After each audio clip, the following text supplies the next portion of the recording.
Eu queria meditar com a igreja no livro de Atos dos Apóstolos, capítulo 2. É uma palavra que nós já ministramos aqui há algum tempo atrás, mas eu gosto sempre de ministrar ela porque ela nos traz o entendimento de quem devemos ser, ou que igreja nós devemos ser. Muitas vezes a gente olha e quer se espelhar com outras igrejas aqui da terra, né? Ah, porque tal igreja tem um louvor assim, é espetacular, tem tudo. Ou porque tal igreja, o pastor dá cambalhotas aí no púlpito, né? Mas não é assim, a gente precisa se espelhar apenas aqui, na palavra. E não há melhor espelho do que a igreja primitiva, porque ela foi a igreja que Cristo fundou, que os apóstolos estiveram construindo e que nós podemos absorver um ensino para nossas vidas. Amém, amados? Então, Atos capítulo 2, vamos ler a partir do verso 1 e depois vamos estar meditando na palavra, aprendendo alguns pontos importantes sobre a igreja que devemos ser.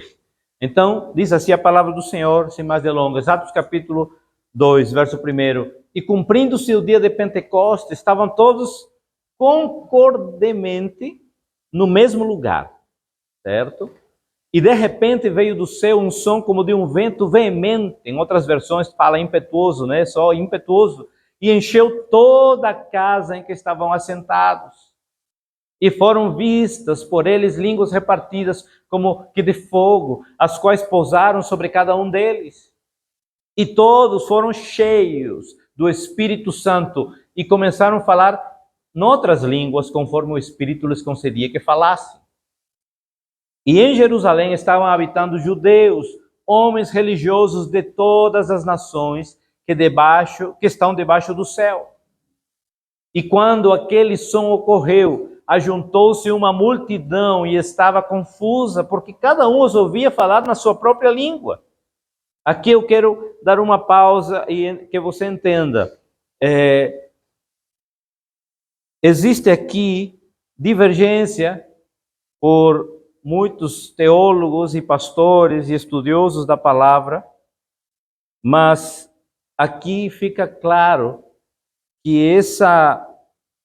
esse momento de enchimento do Espírito, nesse momento em Atos, foram línguas conhecidas, foram línguas que eram de nações ou de povos, não eram línguas estranhas, certo?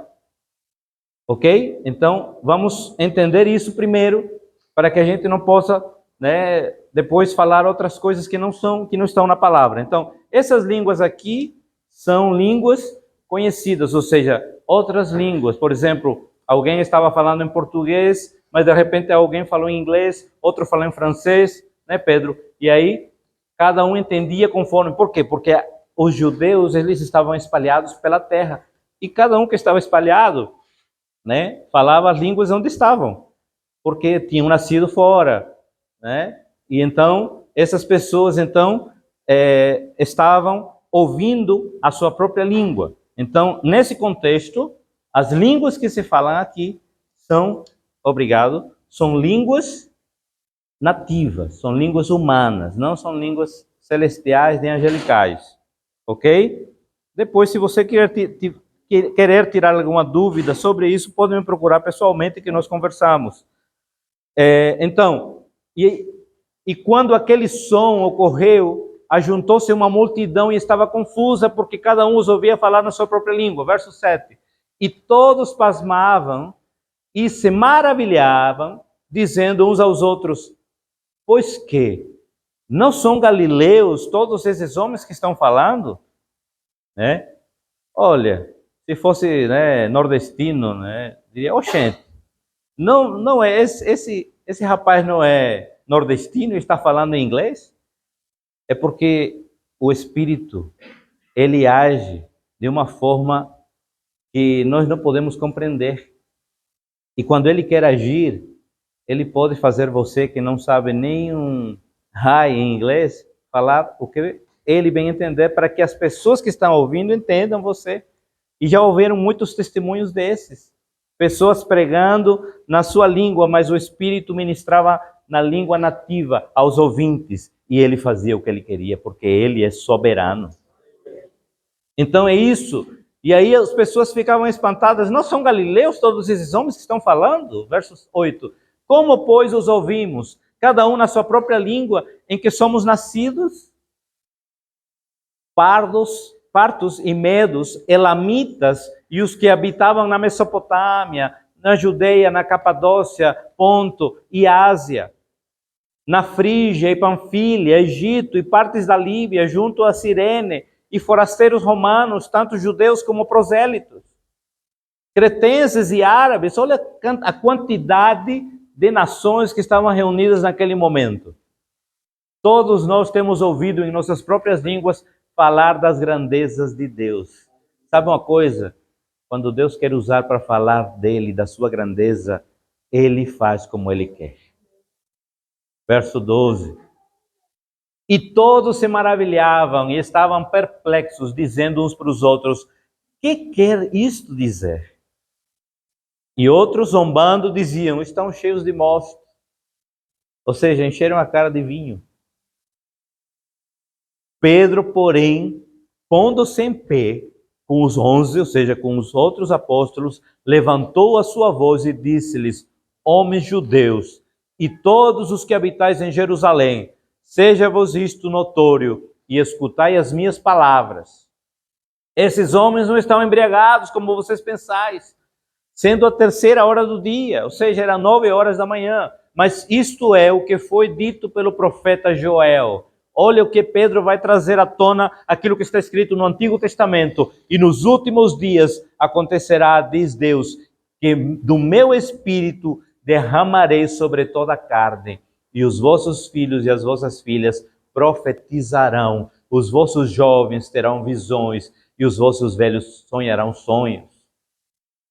E também do meu Espírito derramarei sobre os seus servos e sobre as minhas servas naqueles dias, e profetizarão. E farei aparecer prodígios em cima do céu, e sinais embaixo da terra, sangue, fogo e vapor de fumo. O sol se converterá em trevas e a lua em sangue, antes de chegar o grande e glorioso dia do Senhor. Eu não sei se você está atento a isso. Eclipses estão acontecendo. Quem viu aquele meteoro que passou por aqui?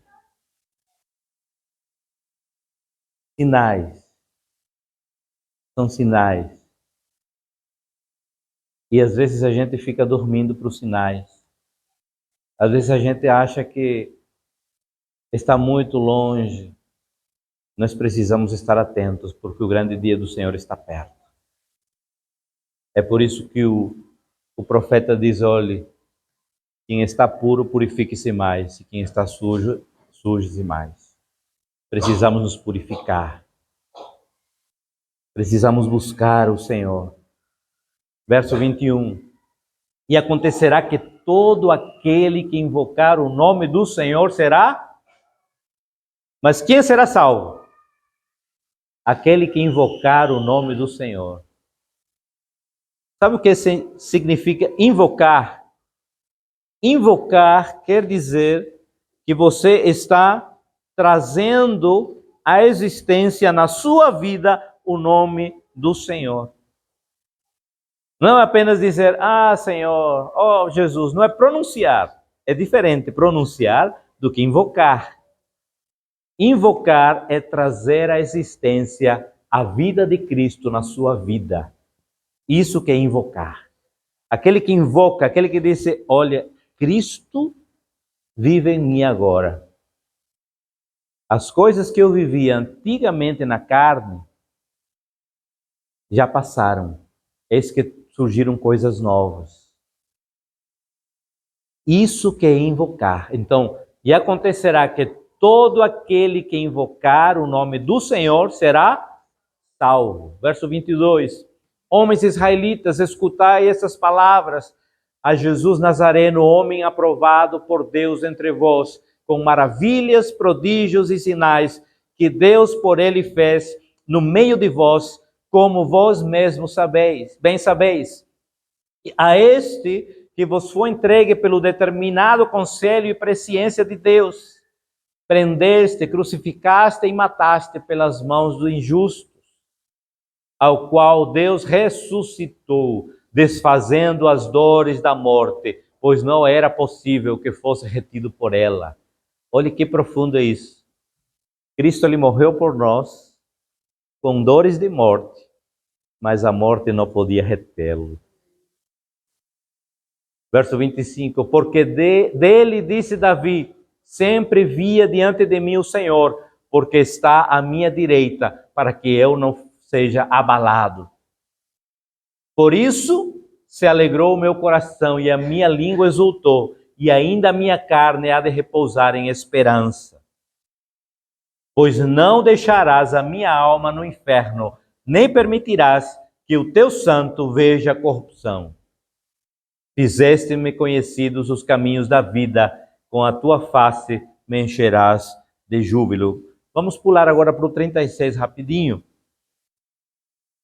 Saiba, pois, com certeza, toda a casa de Israel, que a esse Jesus, a quem vos crucificaste, Deus o fez Senhor e Cristo. E ouvindo eles isto, compungiram-se em seu coração e perguntaram a Pedro e aos demais apóstolos: que faremos, homens, irmãos?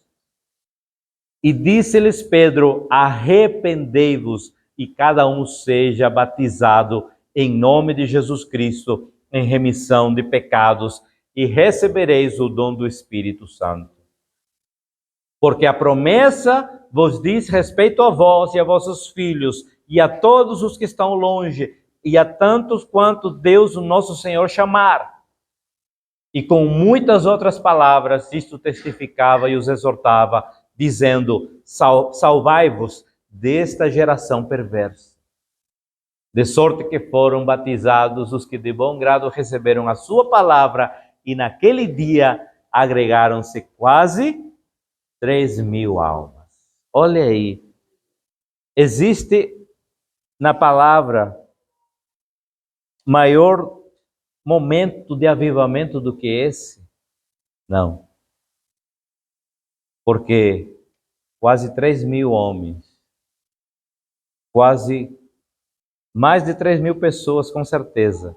Depois, em outra pregação de Pedro, mais 5.000 estavam declarando, professando e com a sua vida dizendo: Jesus Cristo é o Senhor. Isso é tremendo, amados. Verso 42. E perseveravam. Olha aí, agora vem o texto que nós vamos usar para aquilo que Deus quer que nós sejamos como igreja. E perseveravam na doutrina dos apóstolos, e na comunhão, e no partir do pão, e nas orações. E em toda a alma havia temor, e muitas maravilhas e sinais se faziam pelos apóstolos. E todos os que criam estavam juntos e tinham tudo em comum.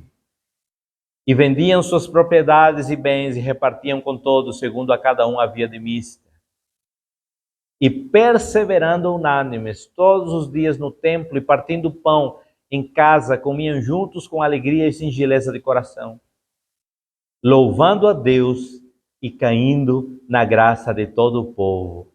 E todos os dias o Senhor, a igreja, e todos os dias acrescentava o Senhor à igreja aqueles que se haviam de salvar.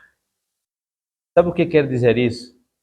Que todos os dias era dia de salvação. Que todos os dias havia pessoas se salvando.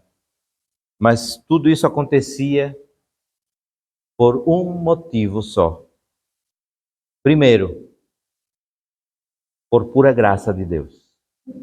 E segundo, porque os apóstolos, eles obedeceram à voz de Deus. Se existe uma igreja aqui na terra, a qual devemos imitar, essa é esta igreja primitiva. Essa igreja primitiva, fundada por Jesus, através dos seus discípulos, mas conduzida pelo Espírito Santo de Deus. Esse livro de Atos dos Apóstolos, na verdade, deveria ser chamado Atos do Espírito Santo através dos apóstolos. Porque o Espírito Santo, ele agiu de uma maneira sobrenatural na igreja primitiva.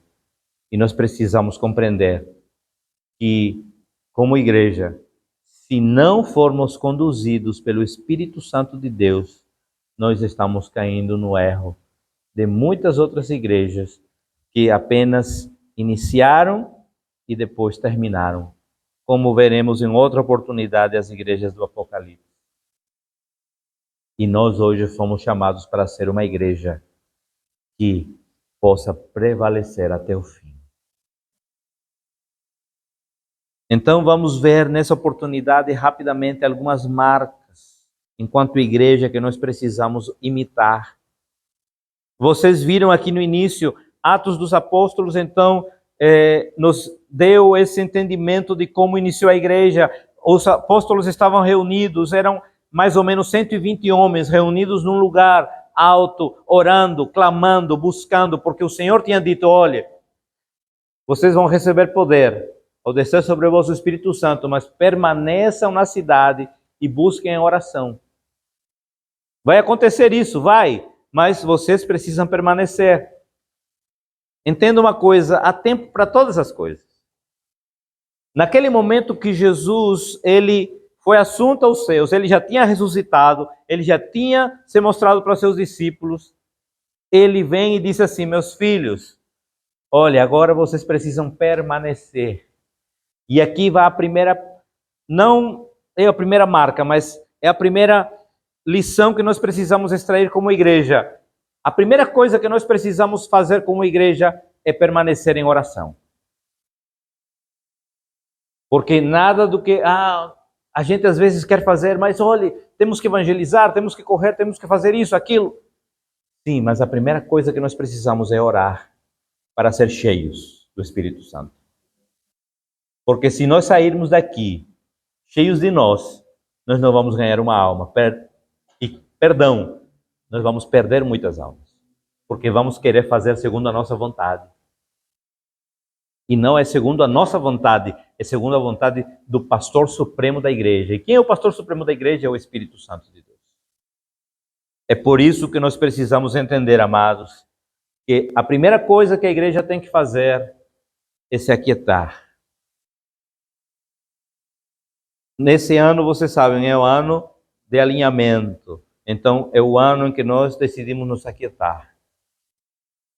Deus até nos colocou quietinhos, né? Para a gente, muitas vezes, eita, Senhor, eu preciso fazer aquilo, preciso fazer essa visita. Fica quieto. E Deus fechava as coisas. Agora Deus está começando a dizer, é tempo de começar a sair.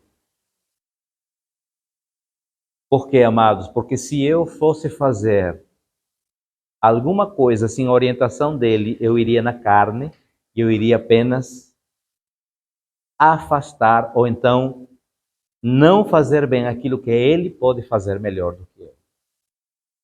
Então está começando o tempo em que a gente vai reorganizar tudo, a gente vai sair mais, a gente vai poder compreender melhor, mas antes era tempo de quietude, de ouvir a voz, de poder buscar ao Senhor e poder entender o que o Senhor quer para nós. É tempo, há tempo para todas as coisas, né? E aí então, esse tempo é fundamental de busca, de oração. A gente não pode, por causa das circunstâncias, fazer, não. A gente precisa se aquietar. A palavra diz, aquietai-vos e saber que eu sou Deus. É tempo de quietude, então vamos aquietar. E agora é tempo de começar a montar as estruturas. Quem já montou uma tenda aqui? Muito bem. Primeira coisa, você precisa separar a estrutura.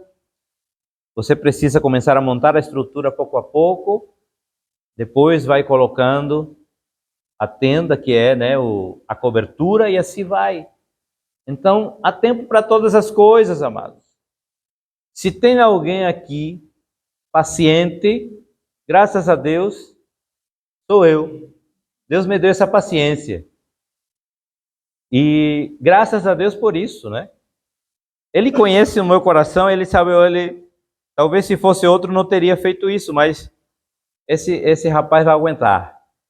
Vai ficar paciente, esperando. Agora, amados, é tempo da gente agir.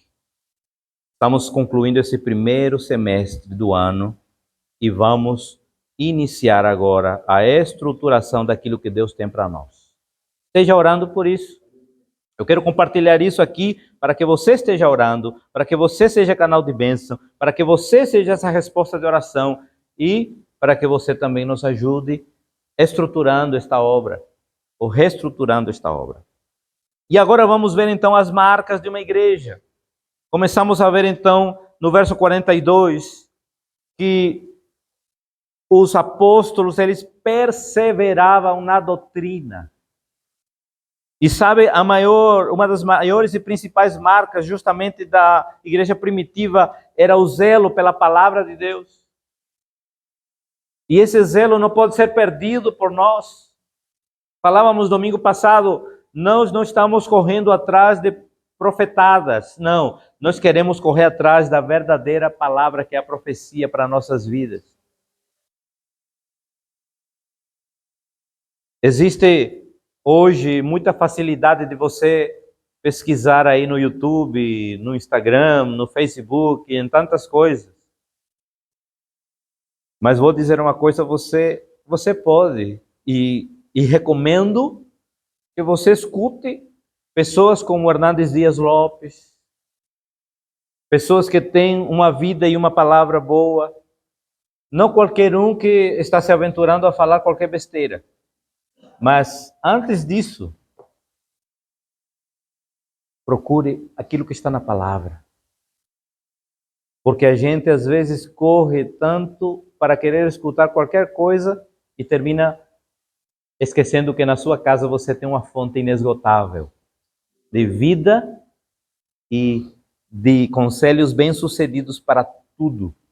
Não é apenas para a sua vida espiritual. Se engana quem acha que apenas é para a sua vida espiritual. É para tudo.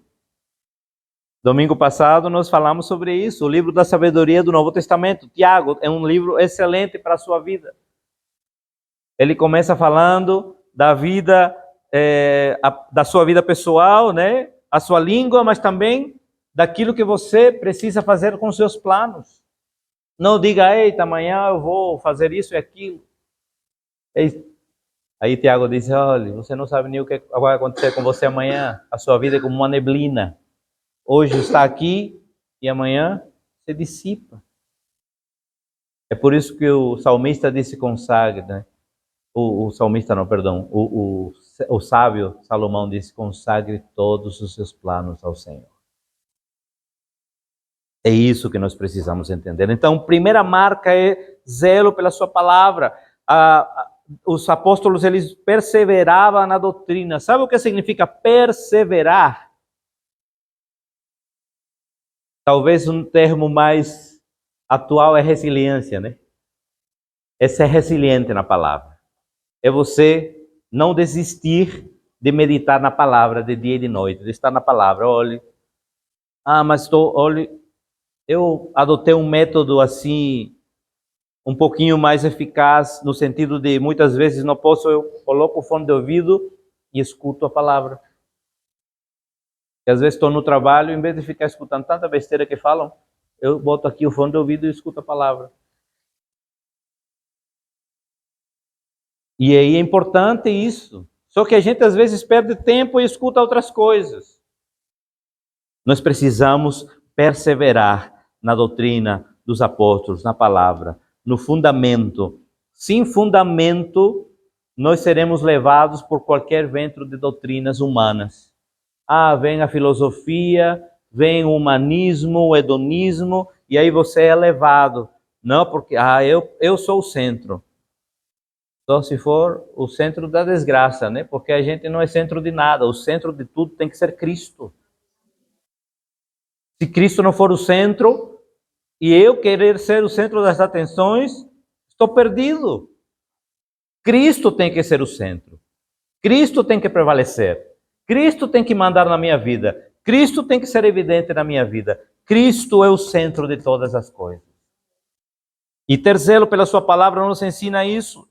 A palavra de Deus é verdadeira, ela é lâmpada para nossos pés e luz para o nosso caminho. O que quer dizer isso? Que quando você e eu meditamos na palavra, compreendemos a palavra e vivemos a palavra, por mais que tenha trevas à frente, ela vai iluminar o meu caminho e nada mais vai atrapalhar. E você vai conseguir chegar seguro ao seu destino.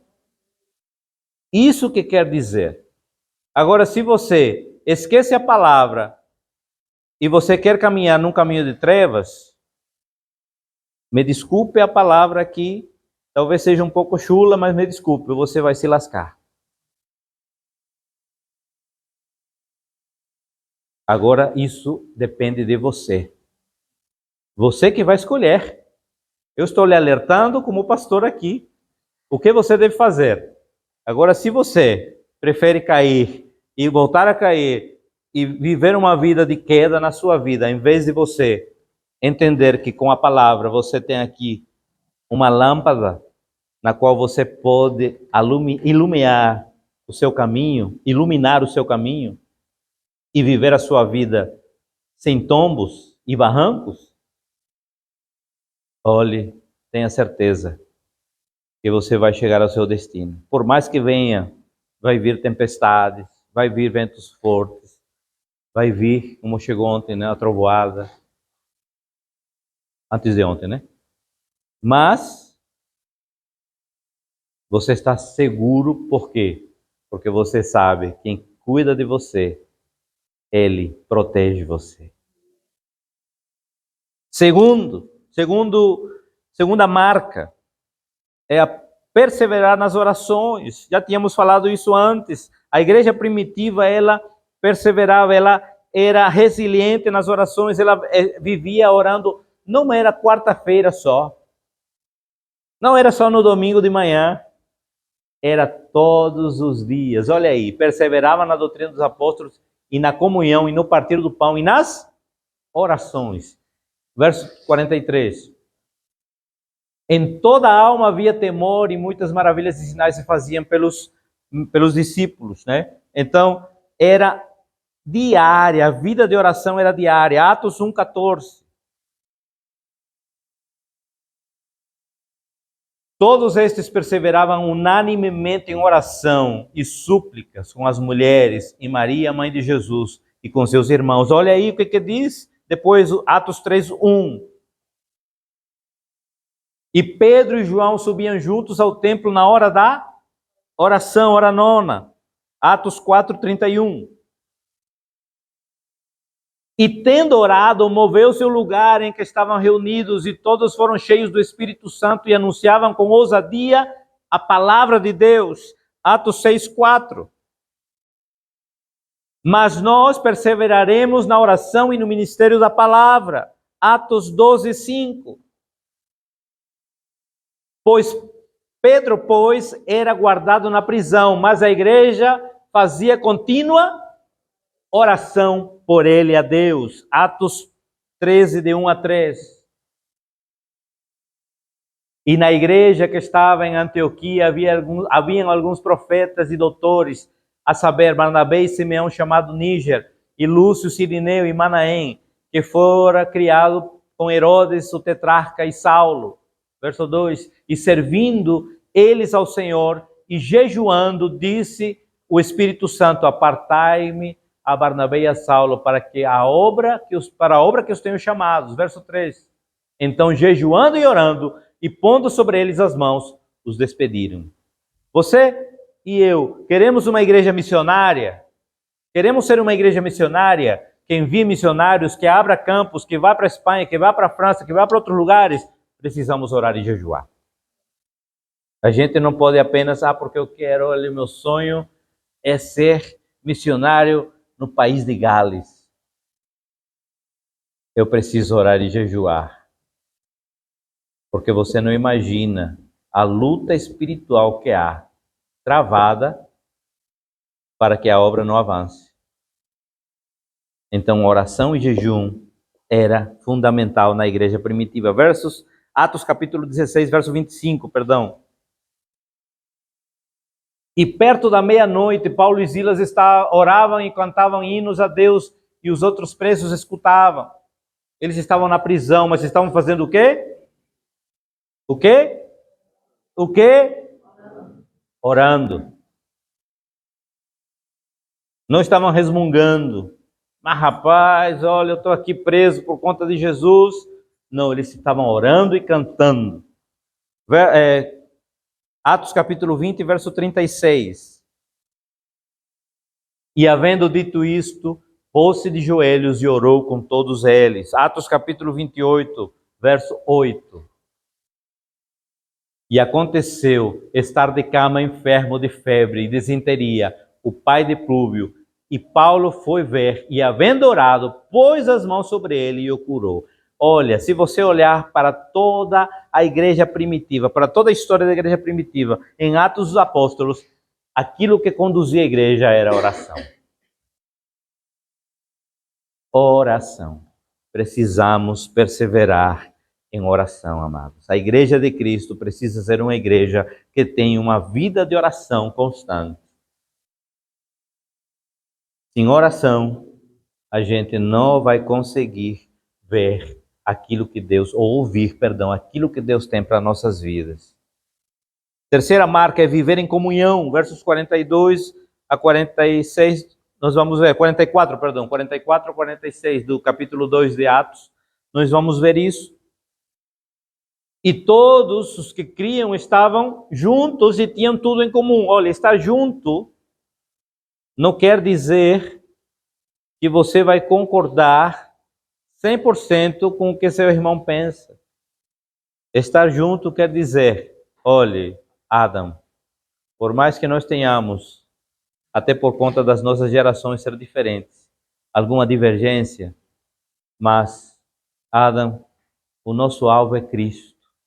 Então, fora diferenças, e vamos lutar por um mesmo bem comum, por um mesmo objetivo. E aí, então, a igreja, ela tinha tudo em comum. A igreja primitiva, ela tinha prazer de estar unida. Verso 45 diz o quê? E vendiam suas propriedades e bens e repartiam com todos, segundo a cada um havia de mister, ou seja, cada um precisava. Verso 46, e perseverando unânimes todos os dias no templo e partindo pão em casa, comiam juntos com alegria e singeleza de coração. Essas são as marcas de uma vida em comunhão. Comunhão não é apenas estar no momento da abundância, na festa, né? Foi aniversário de Girleno, vou lá comer o bolo. Isso é comunhão também. Mas comunhão também é no momento que você precisa. Você sabe que tem uma mão amiga para que esteja orando por você. Comunhão é rir com aquele que ri, mas também é chorar com o que chora. Isso também é comunhão. Engana-se o mundo quando acha que na mesa onde há muito vinho, cerveja, o que for, há comunhão.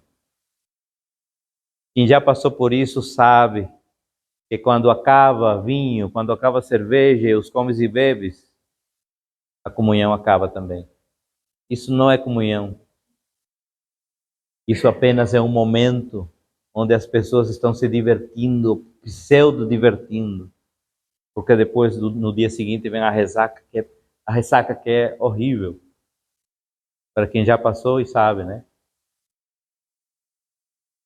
Não é isso que Deus quer. Deus quer que você e eu sejamos uma igreja que viva, que a primeira plataforma do evangelho, do evangelismo, seja a comunhão.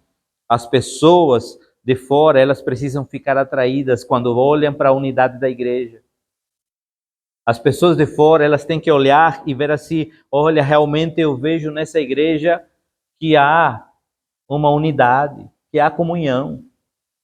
Eu sei que Carlos pensa diferente de Victor, mas mesmo nessa diferença eu vejo que eles estão lutando por um bem comum. Que lindo é isso. Sabe, talvez aqui ainda não vemos isso, mas quando nós estávamos lá no Brasil, na igreja, que nós auxiliávamos no pastoreio, era tão lindo ver um coronel da Polícia Militar, que lá fora era uma patente muito alta, né? servindo no estacionamento da igreja. Sabe o que é isso? Isso é comunhão. Saber que por mais que ele tenha uma patente alta, ele está ali para ser igual aos outros. E que nenhum cargo, nenhuma estrela no ombro vai fazer com que eu seja melhor ou pior do que ninguém. É unidade. Deus quer que você e eu sejamos e vivenciemos essa unidade aqui na igreja.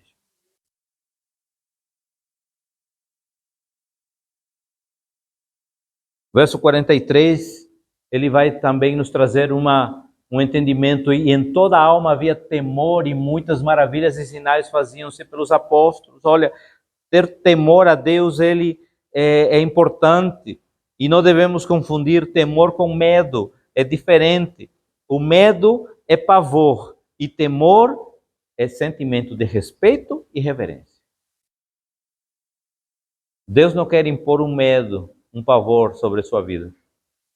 Deus quer que você e eu entendamos que Ele é soberano e devemos respeitar, reverenciá-lo por quem Ele é. Precisamos compreender isso. Esse temor precisa ser evidente.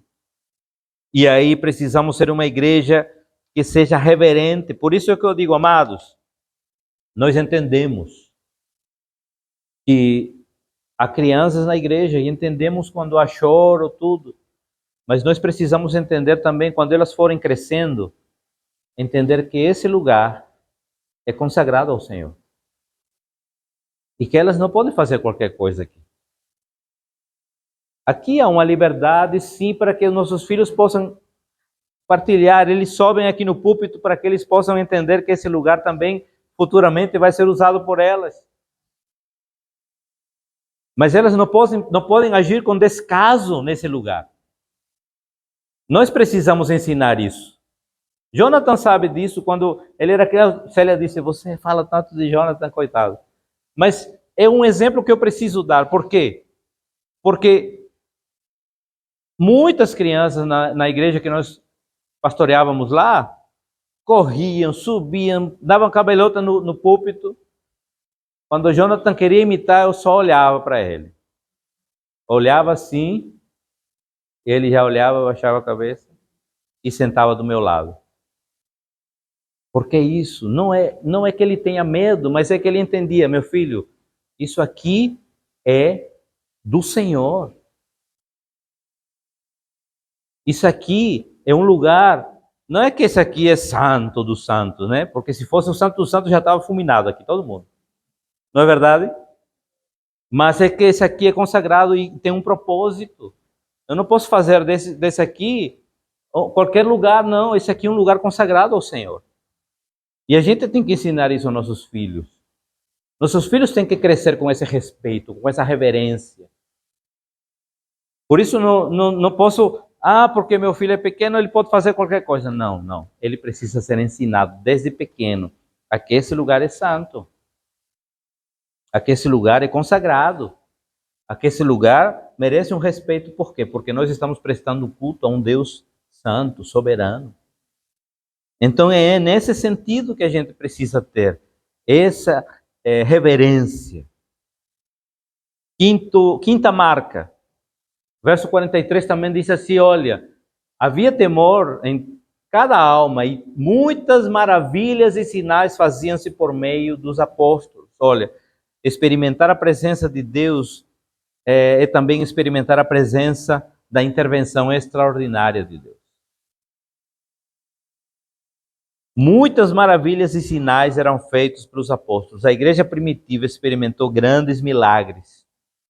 Hoje, nós estamos vivendo dois extremos. Aqueles que acreditam em milagres e aqueles que não acreditam em milagres. Mas isso foi por causa de muita coisa que a igreja vivenciou.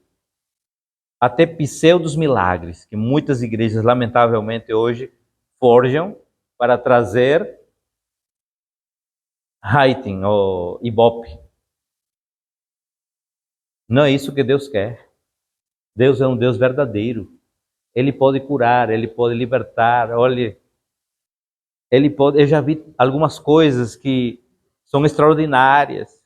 Meu pai, ele foi intérprete de um pregador norte-americano, isso foi na década de 80, e ele estava fazendo a interpretação, né? Meu pai falava muito bem inglês, ele era professor de inglês, e ele fazendo a interpretação desse pastor, e era um pastor que era usado com curas e milagres. E meu pai contava a gente algumas coisas, e é interessante porque enquanto ele estava orando por uma pessoa que tinha cataratas, e meu pai estava ao lado interpretando, e ele disse que ele via assim como uma nuvem quando sai do céu, a catarata saindo do olho. Deus, ele pode operar. A gente não tem que, porque não, isso foi no tempo dos apóstolos. Não, hoje ele pode fazer.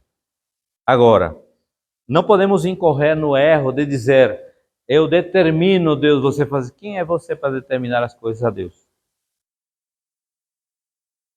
Quem sou eu para determinar a Deus alguma coisa?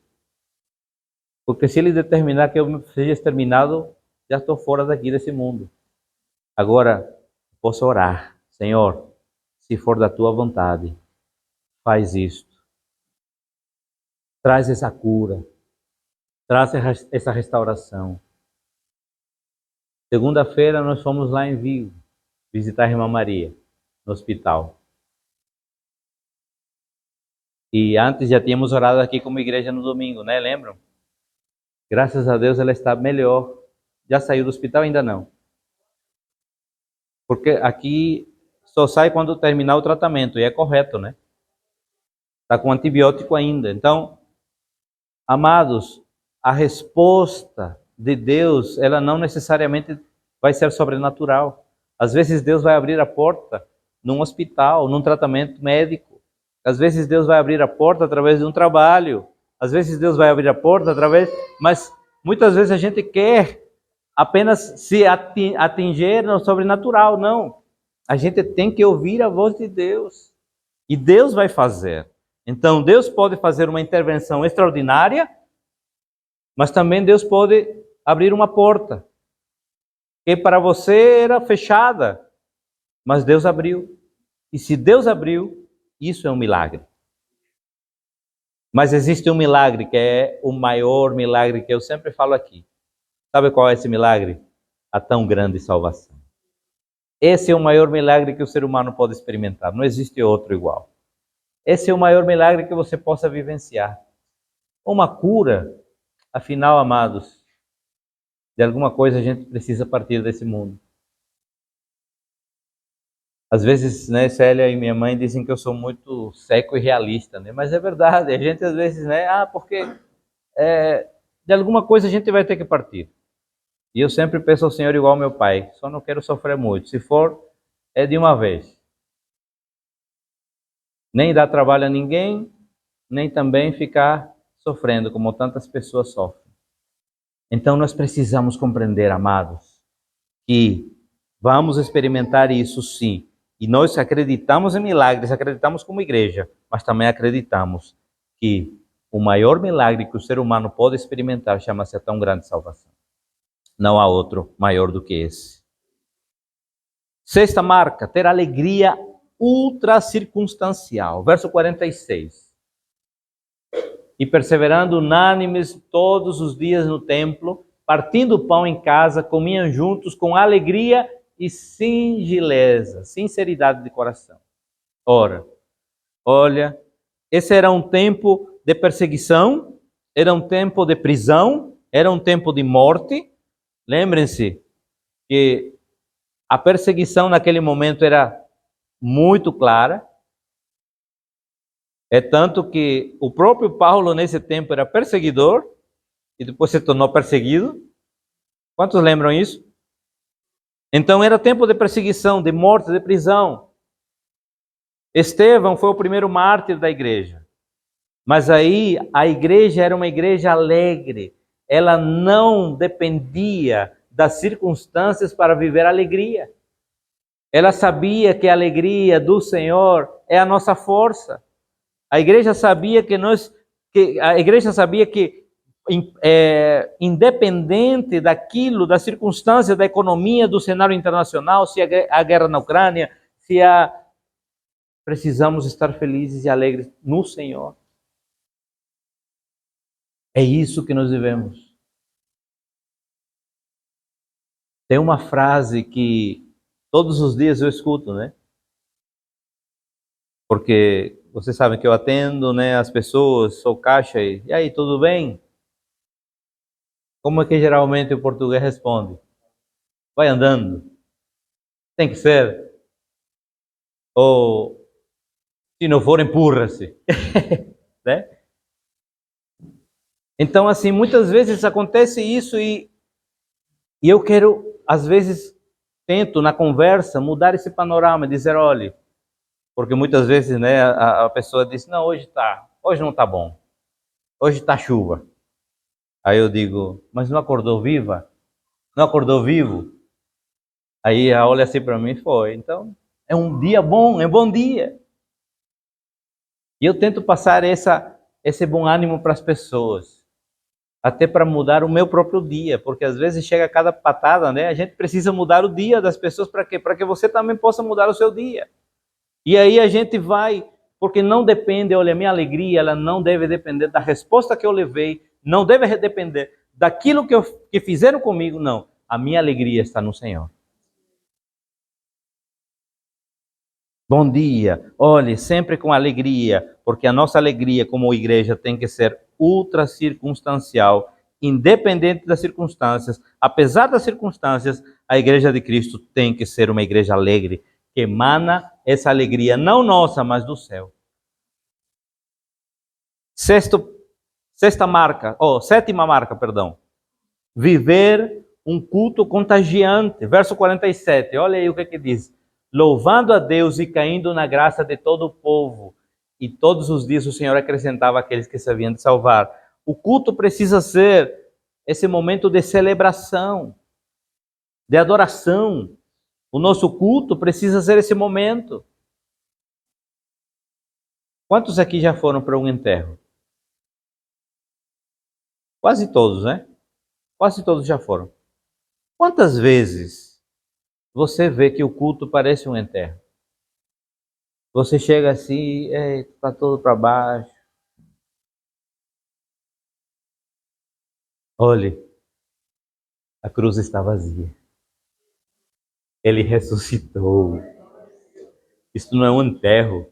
Esse é um culto de celebração, de louvor, de adoração ao Senhor. Esse culto nosso precisa ser esse culto contagiante. Não quero dizer que você precisa ficar de cabeça para baixo e pular, não. Mas é um culto que você precisa estar com aquele sorriso, com aquela alegria. Sabe por quê? Porque seu maior milagre já foi concedido a você, ou então vai ser concedido hoje, se não foi ainda, a tão grande salvação. Já aconteceu. Por mais a circunstância adversa que você esteja vivenciando, lembre-se, é momento de celebração. Já pregamos aqui sobre isso. A gratidão, ela precede o milagre. Quando você tem um coração grato, quando você tem um coração agradecido, pode ter certeza que está chegando a resposta que você espera. Mas se você tem um coração que se queixa por tudo, lembre-se o que aconteceu com o povo de Israel no deserto. Vivia se queixando. Um caminho que poderiam ter feito em um mês ou 40 dias, fizeram em quantos anos? 40 anos. Por quê? Por conta da maledicência, das palavras, de reclamar, de dizer, mas Moisés, você nos trouxe aqui para... Você apenas está alongando ou prolongando o caminho que Deus quer encurtar quando você tem um coração grato. O coração grato em todas as circunstâncias. Eu sei que é difícil, não é fácil, mas a palavra diz, em tudo dai, e tudo é o quê? O que é tudo? tudo. Tudo. É complicado. Muitas vezes. Tem circunstâncias que a gente olha assim, mas Senhor, como vou dar graças nessa situação? Agradeça. Agradeça. Devemos vivenciar isso no nosso meio. E por último, oitava marca, impactar a sociedade. Ainda aí nesse texto, nesse verso 47, e todos os dias acrescentava o Senhor à igreja aqueles que se haviam de salvar. Olhe, em outras versões diz assim, caindo na graça de todo o povo. Em outras versões diz, contando com a simpatia de todo o povo. A vida da igreja, ela tem que impactar o mundo e faz com que pessoas sejam transformadas em seu estilo de vida. Quando as pessoas olham para você, né, Vinícius? Elas veem essa alegria aí. Quando as pessoas olham para você, elas têm que dizer assim, olhe, o que aconteceu? O que aconteceu? Marlene era desse jeito, mas agora está assim, rapaz. Transformada. Eu quero essa transformação. Eu quero esse sorriso. E esse sorriso, muitas vezes, é instrumento de transformação para as pessoas. Essa disposição que Marlene tem é instrumento de transformação para as pessoas. Quem já trabalhou com ela sabe. E quem trabalha com ela sabe, né? Eu admiro a irmã Marlene, porque é uma mulher que já passou por muitas circunstâncias na vida. Mas você não vai encontrar ela reclamando, nem murmurando. Você vai encontrar ela rindo.